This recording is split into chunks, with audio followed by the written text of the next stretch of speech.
Welcome, everyone. I'm Alexis Badenmare. I'm the political director of the Organic Consumers Association. And today I am wearing a different hat. I am wearing my Regeneration International hat. Organic Consumers Association in 2014 was one of the organizations that came together to form Regeneration International. And today we have a really exciting panel for you. Four of Regeneration International's founders. We have André Leu, our International Director of Regeneration International. André was named International Director in 2017. Previously, he was the president of IFOAM Organics International, the international umbrella organization for the organic sector. IFOAM has 850 member organizations in 127 countries, and it was a founding member of Regeneration International. During André's tenure as president of IFOAM, he served on the Regeneration International Steering Committee. And André has spent 40 years visiting and working in more than 100 countries. He has acquired extensive knowledge of farming and environmental systems in every continent, except for Antarctica, I suppose. And he and his wife, Julia, run an organic tropical fruit farm in Daintree, Australia. And you may have seen André speak before at farming conferences. He's spoken internationally. He's represented organic farmers and farmers in front of the United Nations. He's spoken all over the world. And so we're so excited to have him with us today. If you have not read André's book, Poisoning Our Children, or The Myths of Safe Pesticides, these are must-read books for all people working in this area. And we also have with us today Ronnie Cummins.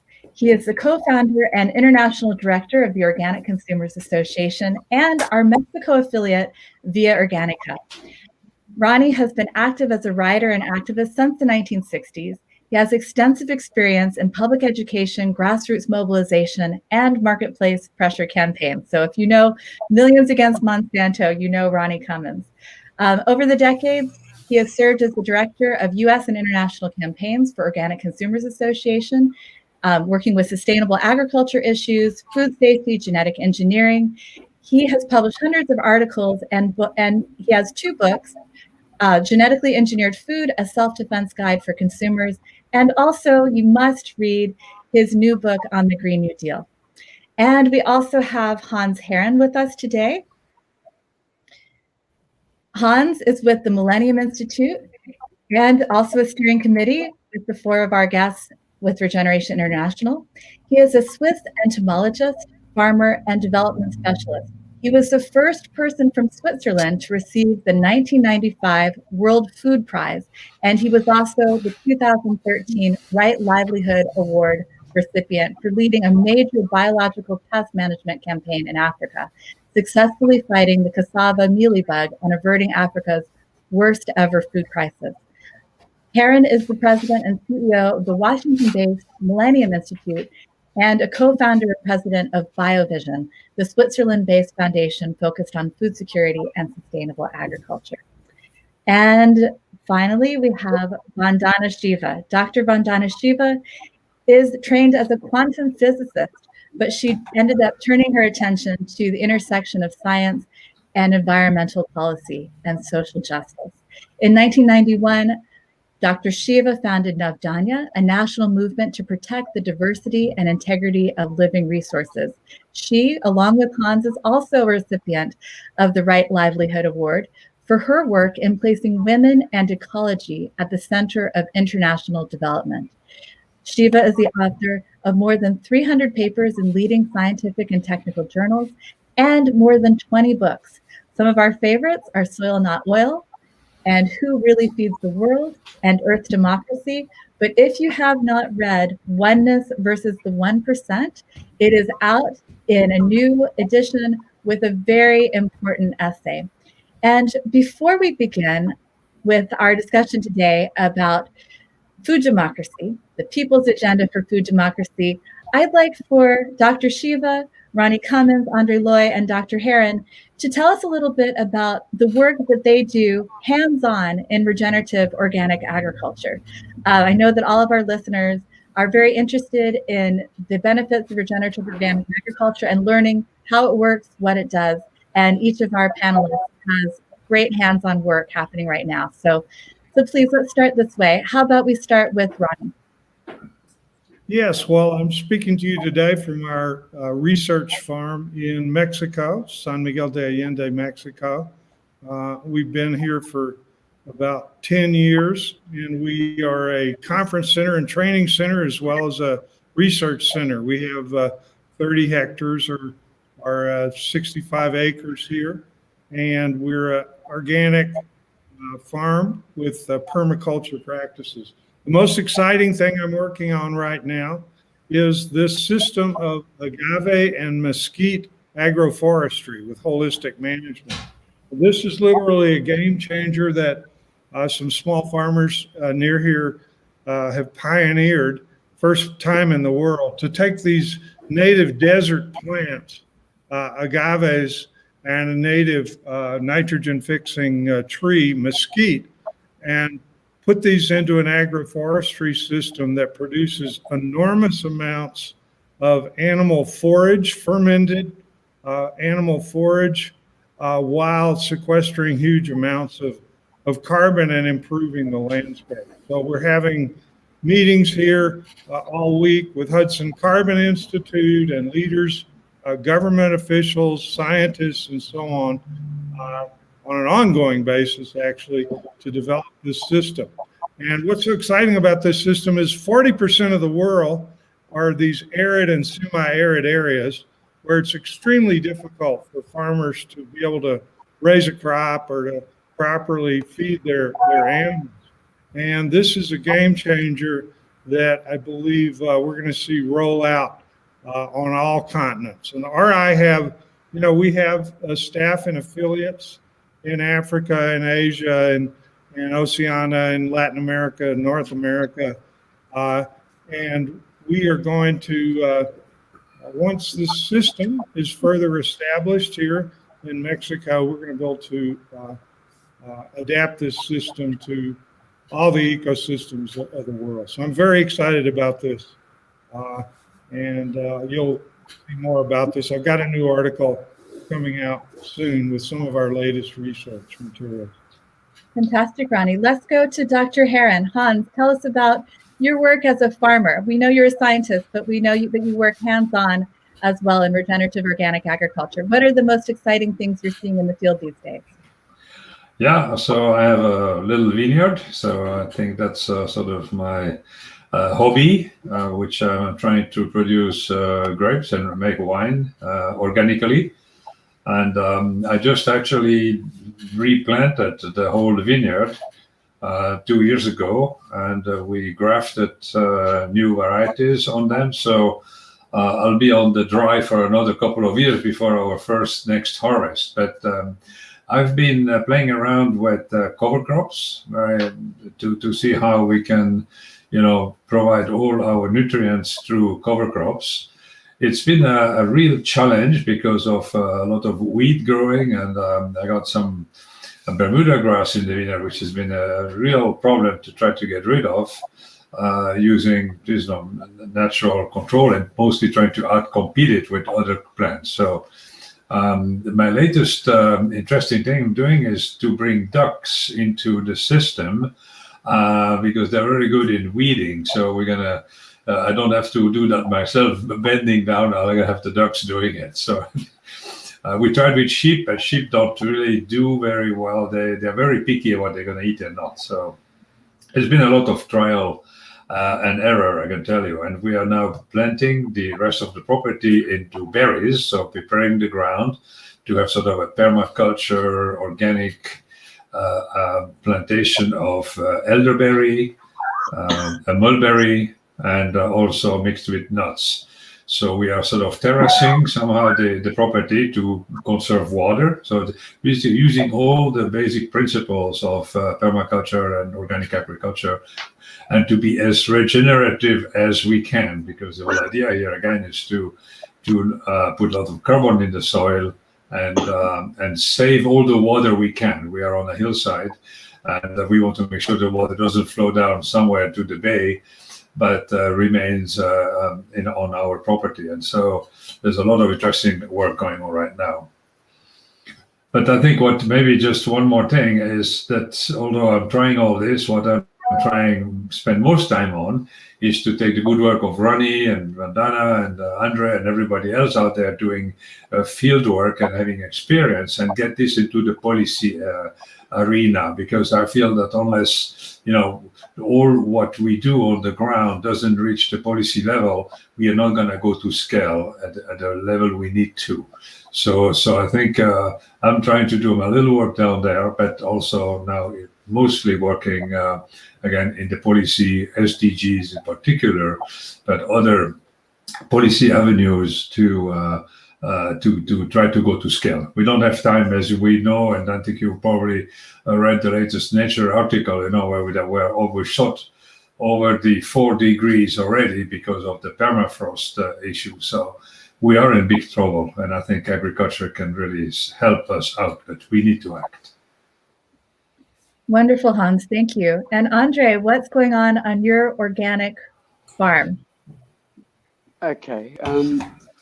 Well, in my case, my main career has always been as a farmer, and I think one of the things I'm very proud of is that my wife and I, we raised our family, our children on our farm, and I think that's one of the greatest things we can do.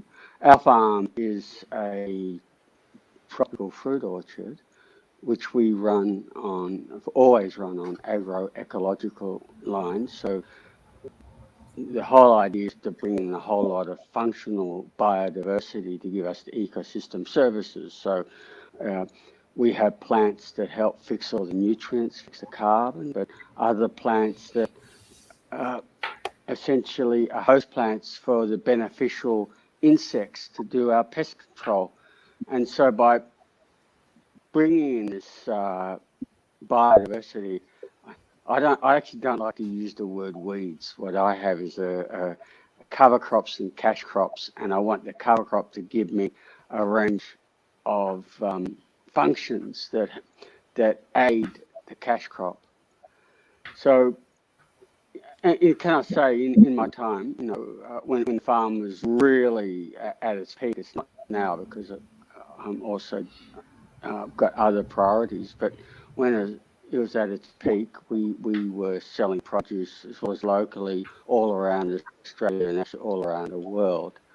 And so one of the things I do want to stress is that you can have highly biodiverse organic systems and be commercially viable and get the quality and the quantity. The yields we got were up in the top echelons in our industry with these systems. But like what Hans said, now I suppose in many ways for me the priority isn't the farm. We have much bigger issues with climate change and with policy. So most of my time now is spent, it used to be going all around the world, now doing it by Zoom. And one of the things I've learned about Zoom is that you can get jet lag without even leaving home. It's so good.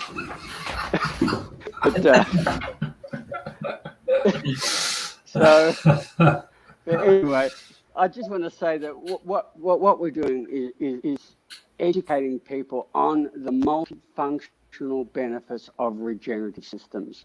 This includes regenerating our soil and taking down carbon dioxide through photosynthesis and putting it into the soil, and how we can actually reverse climate change by changing farming. But we also need to regenerate our ecosystems, our forests, our communities, our democracies. When we talk about regeneration, we talk about it at the bigger level. It's not just soils. Soils are very fundamental, but we need to talk about the whole planet and a community to regenerate. Wonderful. Thank you, Andre. And Dr. Shiva, you are a quantum physicist who decided that it was most important to become involved in seed saving. And you got directly involved with Navdanya and now Navdanya Organics. So tell us about your work and then kick us off. Let us know what the people's agenda for food democracy is. So I've spent the day at the beautiful Navdanya Biodiversity Farm, and every day it teaches me that biodiversity is the way, not monocultures. We've just harvested more than 740 varieties of rice, including about 9 kinds of the basmati, the aromatic rice. And we are now preparing the planting of the wheat, 250 varieties of wheat. And our native wheats do not cause gluten allergy. The idea that wheat causes gluten is so wrong. Industrial monocultures with chemicals and industrial processing causes gluten allergies, just like industrial production and industrial processing causes all of the chronic diseases. In fact, we had to fight a case against Monsanto, which had patented ancient Indian wheats for being, for having properties that don't contribute to gluten allergy, and therefore they wanted to have the market of 1 in 3 Westerners now suffering from gluten allergy. But because we don't use chemicals, there's so much biodiversity beyond what we plant. And of course, we eat and grow whatever is shared in our community kitchen. But the other day, I stood in one corner of the farm, and just in 1 square foot, there were 12 species of uncultivated plants, not weeds, as André said, uncultivated plants that were either edible or medicinal. And now, because of Corona, because of the pandemic, we are getting huge requests for healing plants. We've always had a herb garden, and there's a lovely wine called Giloy. Everyone wants Giloy now, everyone drinking for immunity. So in addition to the seeds, we now are going deep into not just growing medicinal plants, but growing the seeds of medicinal plants to spread more and more gardens of hope, as I call them. And day after is the year of soil. And to connect André referring to the issue of soil and Hans referring to the SDGs, we are getting women farmers from the villages to discuss exactly what the policy should be to ensure that we don't have malnutrition, we don't have disease. They're saying, we live it, we experiencing, we can tell you, we can be the guides of addressing the first 3 SDGs. And I'll be with them to celebrate this festival of the soil, but with them having a dialogue amongst themselves and then preparing to tell the local politician, the regional politician, and the national. Now, it is, if all of you have been seeing, India is having amazing protests of farmers that have blockaded our capital. And in 1984, similar protests were taking place in the land of the Green Revolution, the state of Punjab, where I had done my MSc honors in physics. And I'd known it as a prosperous and peaceful state, but 84 it had erupted in violence. And so working for the United Nations University at that time on a program on peace and global transformation, I asked them if I could explore what were the roots of the violence in Punjab, and then wrote the book, The Violence of the Green Revolution. And I would like to share with you a connection. We forget that most of the food in the world is produced by small farmers, 70 to 80%. Countries like India, most of it. Asia, Africa, 80%. Globally, 70% of the food we eat comes from small farms. And therefore, the myth that we need to constantly destroy small farms to have ever larger farms to feed the world is what it is, a myth. But the small farmers of Punjab, and Punjab is a proud land, you know, Sikh farmers, just amazingly proud. If you're watching the TV, you will see their dignity and their love for freedom. And this is what they had said in the 80s when I did the study. If the hard-earned income of the people or the natural resources of any nation or region are forcibly plundered, the goods produced by them are paid at arbitrarily determined prices, while the goods bought by them are sold at high prices. And in order to carry this process of economic exploitation to its logical conclusion, the human rights of people or a nation are crushed, then these are indices of slavery of that region, of that nation, of the people. So this is what led me to dedicate my life to look for a non-violent agriculture, more democratic agriculture. And I've done that since 1984. The seeds entered my life, and the Monsantos of the world said, we are the inventors. We will have patents and we'll force you to have GMOs. And now our dear Bill Gates is saying exactly the same thing, but now with gene editing and the old GMOs, with patents on gene editing and deregulating. I just got a message from Europe. They want to deregulate biosafety so that Mr. Gates can push gene-edited GMOs. What is food democracy in this moment of 2020?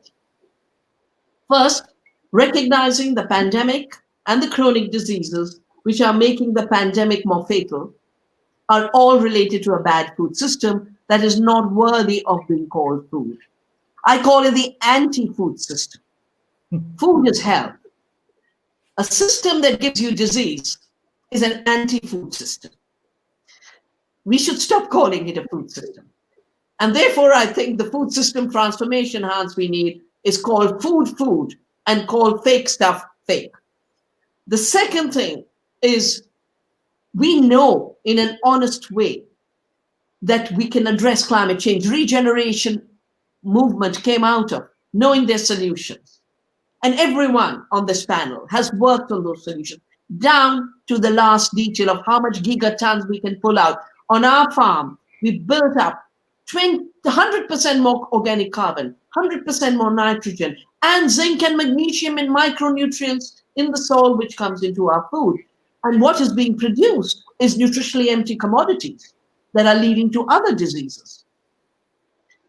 But the pandemic has also shown us that the rich rubber barons of today, the tech giants, who became rich in the last 20, 30 years of globalization, then became richer during the lockdown. $67 billion is their additional wealth by shutting all other economies down. They now want to enter our food system and they want to enter agriculture. Bill Gates is pushing One Ag. Gates Ag 1, he calls it, started in January. From where? Missouri, the headquarters of Monsanto. And they want digital agriculture. But a digital communication doesn't produce food. It's not part of a nutrition cycle. It doesn't heal the broken cycles of life. All it does is the suction system of stealing data. That's all it is. It is data theft machinery. And then they want to have lab food. Singapore just approved a cellular meat as meat. Gates has the Impossible Burger, 14 patents. They want cow-free milk, and they want mother-free breast milk, in the name of climate change. And I think for regeneration, our movement, and everyone else who's watching, the using of climate change as a way of destroying our real food and farming systems is what we need to look out for. The three things that they will play tricks with. If you look at the Great Reset of the World Economic Forum, they're going to push for the slogan, farming without farmers. Farmers are the problem to the soil rather than the regenerators of the soil. So the regeneration movement has to say we need farmers to regenerate the earth. They're going to say, push the farmers off like we push the indigenous people off. This is the ultimate colonization of the land. The second thing they're going to say is we don't grow food. What we grow is commodities. And I want to read out how bio, fake food, lab food is all together. It's not that they're going to substitute bio, because Mr. Gates pretends that he's dematerializing agriculture. This is what Bayer has said. Tom Reiter, in order for plant-based companies to produce at scale, because if all of us have to be banned from eating real food, they got to grow hell of a lot of GMO soya in the Amazon, in the prairies, everywhere. Plant-based companies to produce at scale and succeed, they require efficient sources of amino acids and carbohydrates. So food becomes raw material, which will bring them around to agroecology farms, biodiverse farms, horticulture farms? No. Which will bring them around to raw crops in monocultures, which can be tilled and cultivated with heavy machinery. So Bayer and Gates are joining hands for a fake food system in the name of solving the climate problem. We have a lot of work to do, not so much with finding out that regeneration is the place to begin, to regenerate the soil, heal the climate, regenerate biodiversity. We have 6 times more pollinators on the Navania farm than in the forest next door. We have 70 feet higher water by doing biodiversity conservation. The problem now is our language is being used to do the opposite and continue the old project of the poison cartel in industrial agriculture, now on steroids with digitalization. And that's now our work, to regenerate the human mind, to regenerate our love for the earth, and most importantly, to regenerate democracy, beginning with food. Food democracy is going to be the place where people will be able to reclaim their right to make their decisions, to take care of their health, and build communities. Wow, thank you, Dr. Shiva. I have a question for both Hans Herren and Ronnie Cummins. There are so many false solutions that have been proposed to address the climate crisis. Geoengineering, top among them. And we know that, as Dr. Shiva has been talking about, these are the solutions that the oil companies, the fossil fuel interests, and the billionaires love the best. They love the false solutions. They love perpetuating the problem and then solving it with these false solutions that are tech fixes but can be monetized in some way. So what I've been seeing online is a lot of fear about what could be done by governments and the United Nations in terms of climate change. And I see people getting concerned, even to the extent that they start to suspect the Sustainable Development Goals and the Green New Deal. And I would like Hans and Ronnie to tell us why it is important to support the Sustainable Development Goals and the Green New Deal, and how we can separate these goals from the false solutions that the corporations are promoting. Hans, do you want to get us started with Sustainable Development Goals? You'll have to unmute. Yeah, okay. Yeah, thank you. Yes, you see, the SDGs, I mean, they're far from perfect, right? We know they're a compromise, but every country has signed on. So we have at least a framework, which if we were to concentrate on it right now and implement it, we would be on the right track to go where we need to go. And I think that, and just the fact that the governments, have agreed. I mean, a lot of negotiations. I mean, we were all involved in this process while we were doing it, and I think we were listened to. And that's why when you look into the targets within the SDGs right now, so many actually are come out of work we have done, experience we have gained. So and they are far from being unreachable. A lot of people say, oh, there's no way that we can get there. Sure, we can get there if we want to. There's been a lot of calculation, and we even ourselves at Millennium Institute have done a lot of complex modeling to show that it can be done. Again, we should even do better. So again, the Green Deal, the new Green Deal, I mean, these are all well thought out processes which we need to get started, and we can improve on them as we go. But we cannot let the private sector be in charge of changing and doing what the government and the people need to do. I think that's the one thing which they're trying to grab.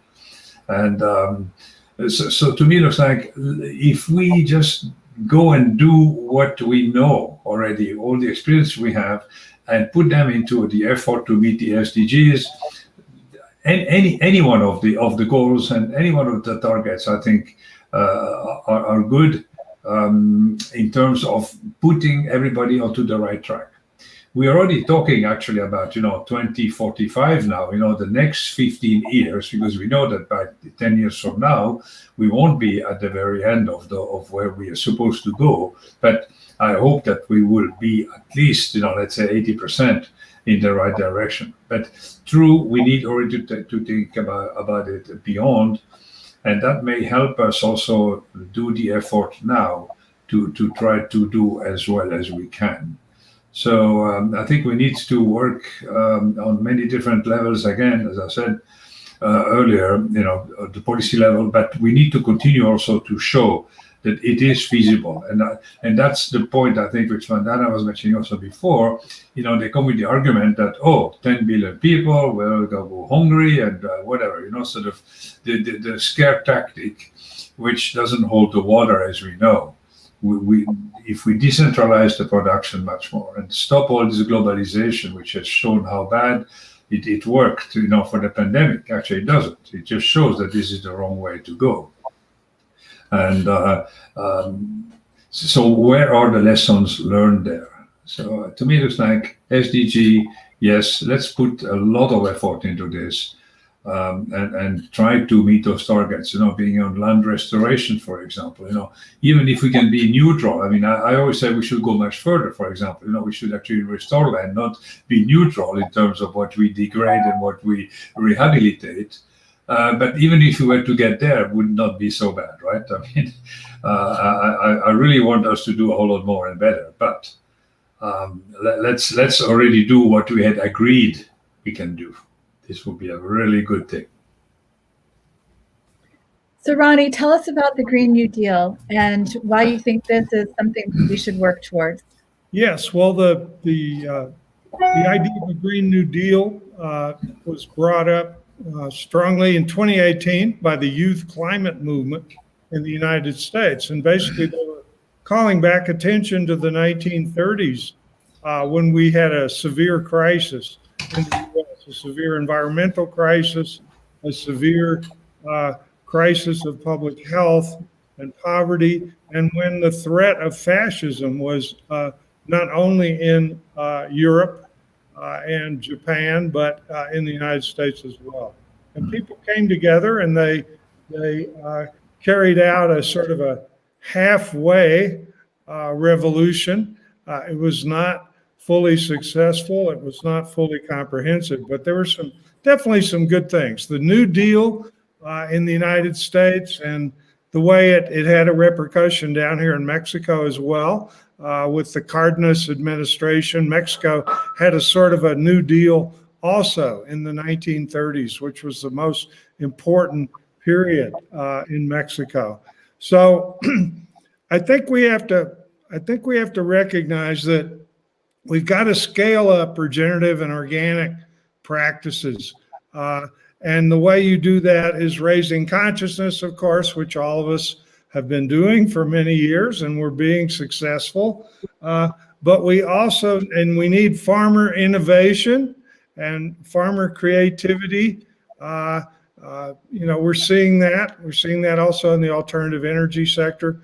But we also need public policy change.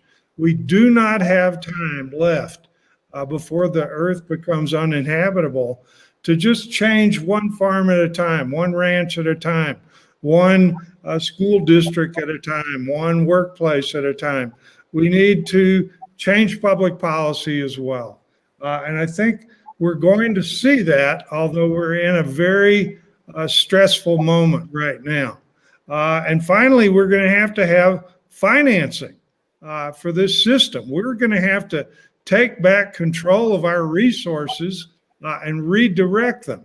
I mean, even the foundations that have funded the organic and sustainable ag movement over the last 30, 40 years in the US and elsewhere, most of these foundations have 95% of their money in the stock market, I mean, there's plenty of liquid capital in the US. There's $30 trillion floating around. The problem is that it's invested in degeneration. And we're going to have to wrestle back control of our savings, our retirement, our, the capital that was created by people's labor and by the richness of the environment. But I just want to say one thing. I think the greatest obstacle we have right now is fear, and this is fear. I've seen it all across the world. There's pandemic mongering going on by the elites. So half the population are afraid of this new genetically engineered virus that is spread all over the place because it's highly infectious. It makes people with pre-existing poor health, in many cases become very ill and die. But the other type of fear, which I think we really have to overcome, is the fear that we're going to lose, that this great reset that the World Economic Forum and Monsanto and Silicon Valley and the global world health elite are, claiming we're going to have, that there's no way to stop it, and I think many of our brothers and sisters in the activist community worldwide, we need to step back a little bit, get centered in ourselves, get back in touch with nature, get back in touch with our historical roots, our spiritual roots, realize that we are powerful enough to stop this great reset and instead have a great regeneration. I mean, look at 6 years ago when all of us got together in New York and said we need a new dimension to the food and farming movement. We need a new dimension to the climate movement. We need to focus around regeneration. Well, I mean, that seemed pretty utopian back then, but here we are 6 years later. We have changed the conversation in the whole world around climate, that it does include food, farming, and land use, and I think we've changed the food and farming movement around the world as well to focus on not just healthy food, healthy soil, justice, but also resolving, reversing climate change. So we have made amazing steps. And just because things look bad, this is very much like 1934 again, when the Nazis came to power, in Germany. They were not the majority, but they manipulated the majority into going along based on fear mongering, based on anxieties that people have. And I mean, I believe we're going to win this thing. I think that the World Economic Forum and Bill Gates and the genetic engineering industry and the vaccine industry have gone too far. They've overreached themselves. And we are going to be able to build a critical mass in all the 197 or so countries of the world and move forward. And our philosophy, I really believe we need to redouble our efforts to popularize this notion of regeneration.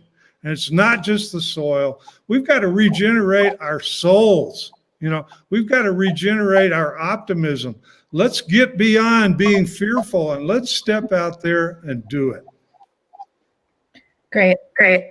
Well, I'm really glad we've established a reason why we need to support the Sustainable Development Goals and the Green New Deal, and why we shouldn't be fearful of working at the national and international level for our goals of regenerative agriculture. But I do want to turn back to Dr. Vandana Shiva and ask you, Dr. Shiva, just because it's good to fight for these broad goals, that doesn't mean that the United Nations isn't being influenced improperly by organizations like the Gates Foundation. What are your concerns? What are we up against at the United Nations? The United Nations in 1992 was the platform where the movements of the world got together, local movements, said there's a climate problem, there's a biodiversity problem, and we managed to create international legally binding treaties, the Climate Treaty and the Biodiversity Convention. The FAO has been a very, very important UN agency. Sometimes doing things, but it is where the seed treaty is housed. To say you can't just go and grab seeds from the third world. You have to take permission. And that is what the Plant Genetic Resources Agreement is about. So what is the danger of Bill Gates hijacking the UN system? First, that he takes the only place where the smallest of countries has the same vote as the most powerful country, and therefore this is the platform for international democracy. It's history, beginning with the international human rights, the environmental laws, the UN, FAO, Hans has been such an important part of it, promoting agroecology. Two things that Gates is doing. On the one hand, he's hijacking the FAO and the fact that the food summit, instead of being held in Rome, where it should be held, and is historically held, is going to New York, and is being led by the lady who heads AGRA, the Alliance for the Green Revolution in Africa, the same Green Revolution that left the state of Punjab in ruins. This is the privatization and enclosures of the UN. But the second thing he's doing is while he's hijacking, he's also undercutting. So because he's the digital emperor, he's the Monsanto of the digital world. Yeah, like Monsanto became big with patents and seed, Microsoft became big with stolen software, which he patented. Now he wants to use that same logic to patent our seeds too, through gene editing and genomic mapping. If all I do is read the barcode of the genome and take a patent, which is what he's doing, but that means I do not work according to the convention of biological diversity to take permission from the communities and the countries. Will you give me your genetic resources? Or the FAO treaty. He is subverting, he's hijacking and subverting. But what is he subverting for? A misguided idea of what agriculture is about, a misguided notion of what science is about. Science is about understanding how nature works. It is about agroecology. It is about understanding the laws of regeneration, the laws of regeneration. What does he know? Stealing data. Data theft. A data is a speck in a huge complex of knowledge. And picking the path that's convenient to you is mining data. Which means if he has his way, he'd drown us in an ocean of ignorance. And look at the papers they put out of saying soybean in the Amazon is good for the planet, but having your local food is dangerous for the planet. Breast milk in the lab is a climate solution. His climate fund funds it. And mothers feeding their babies. Just get rid of it. So he is a post-truth man. He's totally a fake science post-truth man.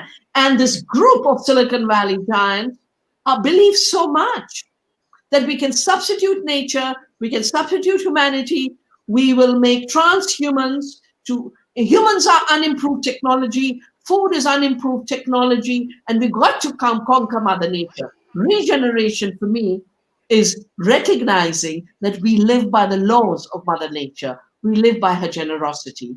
And so Mr. Gates is dangerous with the United Nations because it's the only organized forum created after fascism. It was a result of controlling fascism and the wars. And, fascism, Mussolini said, is the convergence of corporate power with state power. At the UN level, the biggest, the philantro-imperialists joining hands with the UN basically converts the United Nations from a democracy of nations to a global food fascism.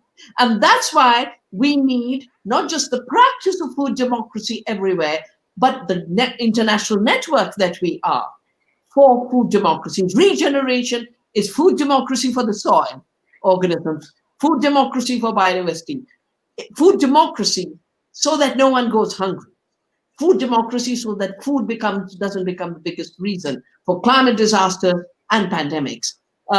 And therefore, it's really ultimately a fight of truth and falsehood. And I would so support Ronnie's comment.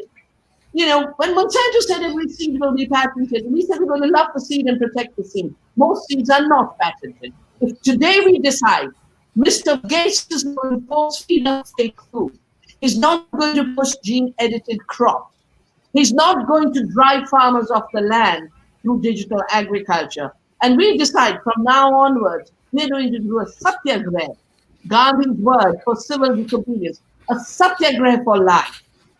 Everyone decides we're going to grow our gardens, we're going to grow our seeds. We will know where the food is coming from. We will link to farmers, and we build a food democracy movement like the anti-slavery movement, like the human rights movement against fascism. Of course we're going to defeat them. There are only 5 of them anyway. That's great. Great, Dr. Shiva. Thank you. So, André, I'd like to turn to you, André Leu. You headed up IFOAM, Organics International, and that's one of the best examples of food democracy, of hundreds of organizations from around the world getting together and then being able to engage on this world stage, taking advantage of the democratic platform that the United Nations offers, as Vandana has explained. We've gotten a couple of questions about bringing regenerative organic agriculture to the developing world. And I think, André, you could probably tell us how that really better works in reverse, that we can learn from the traditional practices of small-scale farmers all over the world who haven't been unduly influenced by Western forces yet. But this is where we have to engage most strongly. So André, take us through that issue of what we can learn from, or what we could bring to, which may be the wrong way to put it, the developing world on organic regenerative agriculture. Yeah. I'd love to, and I think this is actually also one of Vandana's favorite stories. Now, the organic sector is worth well over $100 billion now, and it's the fastest growing multi-product, not multi-commodity, because you've got an organic sector produces something called food, as against the fake food that Vandana was talking about. And so what can we learn? Well, the truth is where, you want to say the modern organic agriculture came from was from India, from the Indian farmers, because one of the great pioneers of the modern organic sector, Sir Albert Howard, he was sent to India to teach them modern agriculture, and he started observing and learning. It's actually his wife was the biggest influence on him, actually pointed out that have a look at what the Indian farmers are doing, that they have got it right. And he realized that was the case, wrote back to England to say, actually, it's the other way around. We've got nothing to teach them. We need to learn off them. So, of course, they sacked him. And which always happens to anybody who's a progressive or a heretic. But anyway, to cut a long story short, he ended up writing one of the most important books. And this book influenced Rodale in the United States, who went and published Organic Farming and Gardening, and that's where the word organic came from. And the word actually comes from the recycling of organic matter and building healthy soils. So what we're doing is actually come from the small farmers, and because regenerative agriculture has come out of that. So you can really say our roots are the small farmer, and we are still learning from their systems, and they're still very valuable systems. And it's the opposite of what Bill Gates is trying to do by steamrolling this incredible knowledge and this incredible biodiversity of plants, of seeds, of plants, of animals. We're talking about, all told, hundreds of thousands of varieties. And can I say, the loss of these agricultural varieties is the biggest extinction event on the planet. Because we're losing not just these plants, these seeds, these breeds, we're losing the knowledge that goes with them as well. And we need to preserve this, protect it, learn from it, and work with it. So, and I suppose what I do want to end on, which is, I think is really important here, is that when we look at, the opposite of regenerative is degenerative. And if you want to talk about what Gates, Silicon Valley, what the money markets and other people are doing, the fact that they're clearing the Amazon, they're clearing the forests of Asia and the tropical forests of Africa for single commodity crops. This is degenerative. They're producing foods that are full of pesticides, empty of nutrition, and are responsible for what the World Health Organization calls the epidemic of non-contagious chronic diseases. And this actually kills far more people than COVID ever will. And yet this is the one we need to fight. And we know what the answer to that is. It's a bad food system. We need to turn it around with our regenerative system so we can nourish the world, nourish our communities, and basically empower people, get back our food democracy. Thank you, Andre. Looks like we lost Vandana, but hopefully she'll be back in a moment. I would like to take our final round of comments from the panelists. And I hate to end on a challenging or sad note, but we are living in extraordinary times. We are seeing now challenges that we've never faced before. And all of the inequities and injustices in the food system that were there before the COVID-19 pandemic have just become that much more intense, especially as we see, for instance, workers in slaughterhouses, the United States and around the world, where we have epidemic levels of COVID-19. These workers are not protected at work. We see this also for farm workers and other food processing workers. Food system workers were already the most abused and least well-paid sector of our workforce.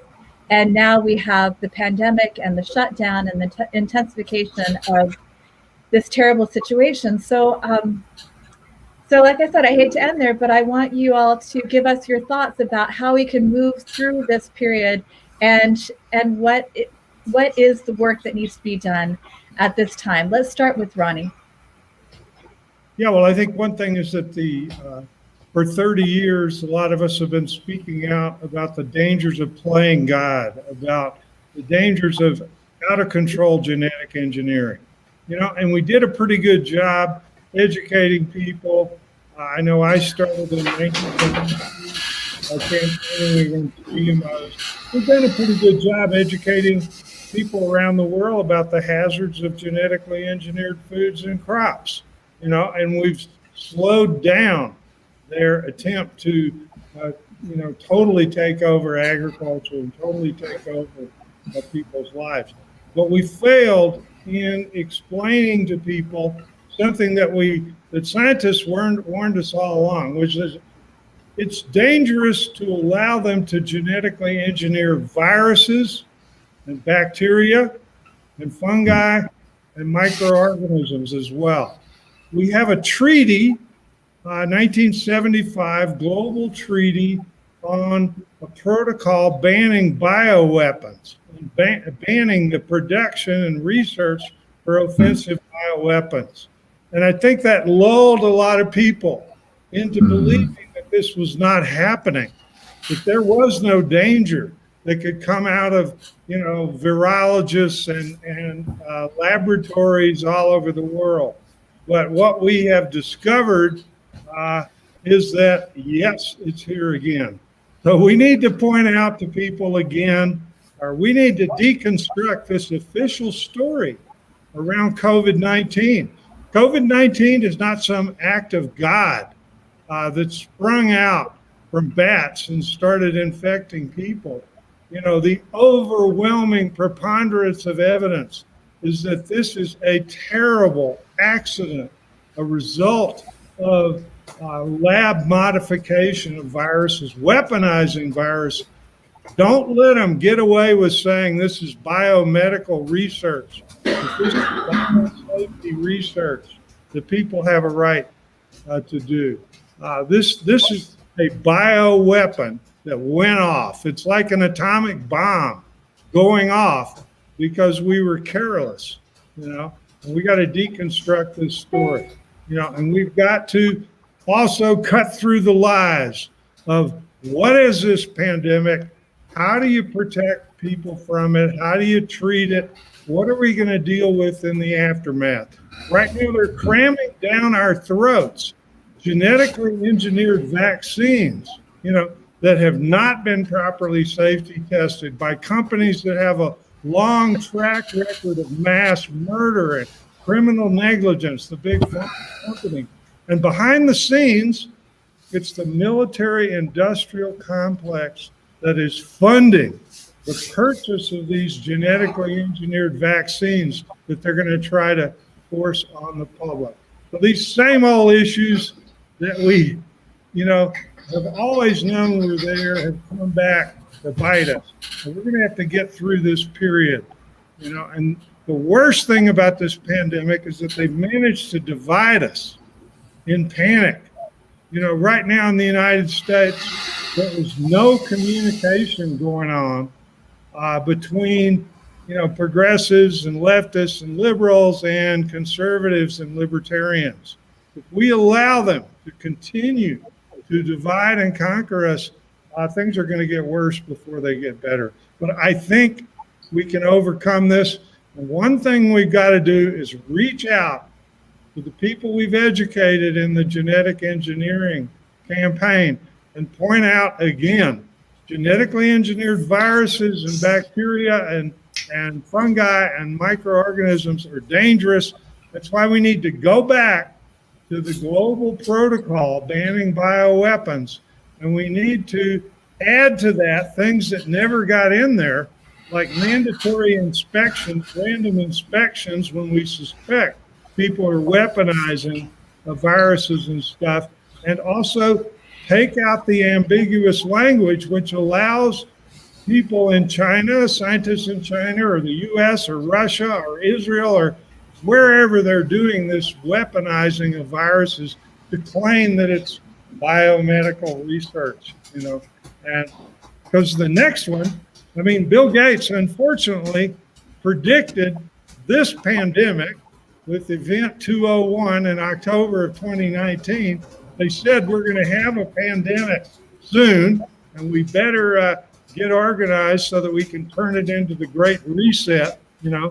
But Gates also said in April of this year, this is pandemic 1.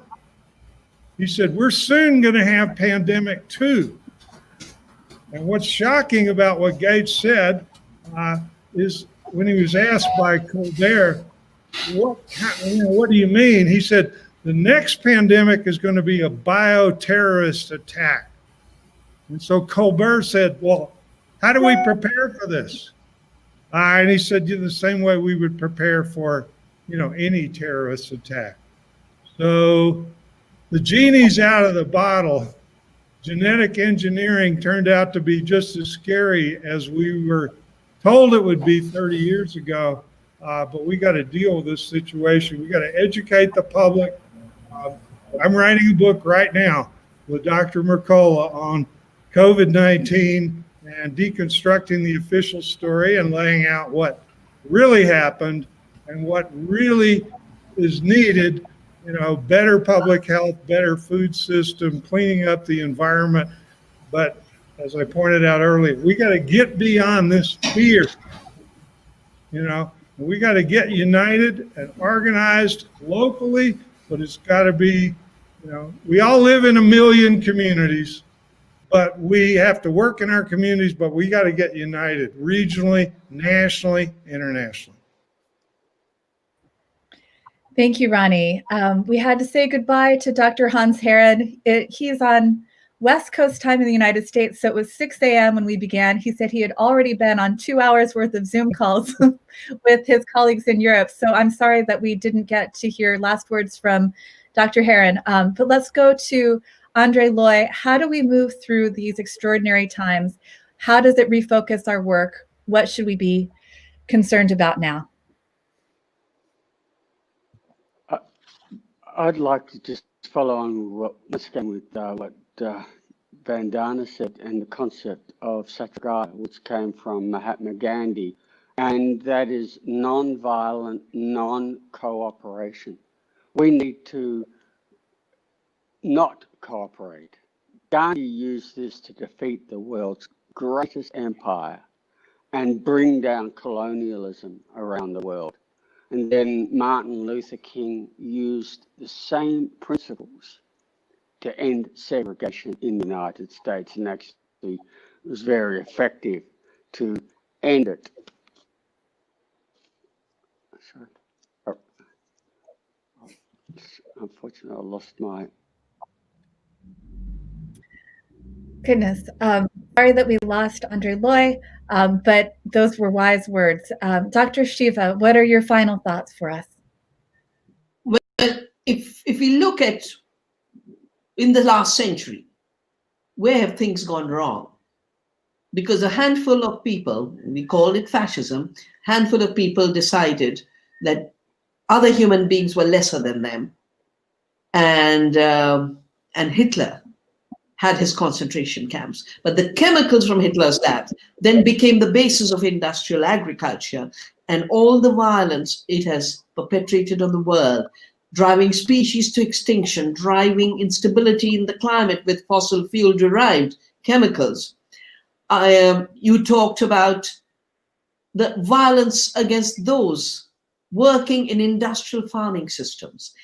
Agriculture does not have to be violent. I think if the two things we have to look into the future, I would say once again, it's a fight for truth, and therefore satyagraha, civil disobedience against untruth, but it's also against violence and brute force. It's violence against the earth, it's violence against those who work in agriculture, it's violence against our bodies and our health, and it's a violence against our minds. That's why we have to reclaim, through satyagraha, our food democracy, and create non-violent systems that regenerate the earth, that regenerate our capacity to live at peace with the earth. I think this myth that humans are the enemy of the earth, we have to put that aside. Some militarized humans have been the enemy of humans and the earth. It is now time to make peace with the earth and with each other, overcome fear, overcome divisions, realize we are one. We are one humanity on one earth. And that's why I wrote Oneness versus the 1%. Well, thank you so much, Dr. Shiva, Ronnie Cummins, André Leu, Dr. Herren, and thank you to everyone who participated today online. Please share this video. We are also in an unprecedented time of censorship, and we don't know how long we will be able to freely use these social media channels. So while we have this opportunity, please share this video, spread the word, and keep in touch. And we'll see you all next time. Thank you so much. Bye-bye. Ciao.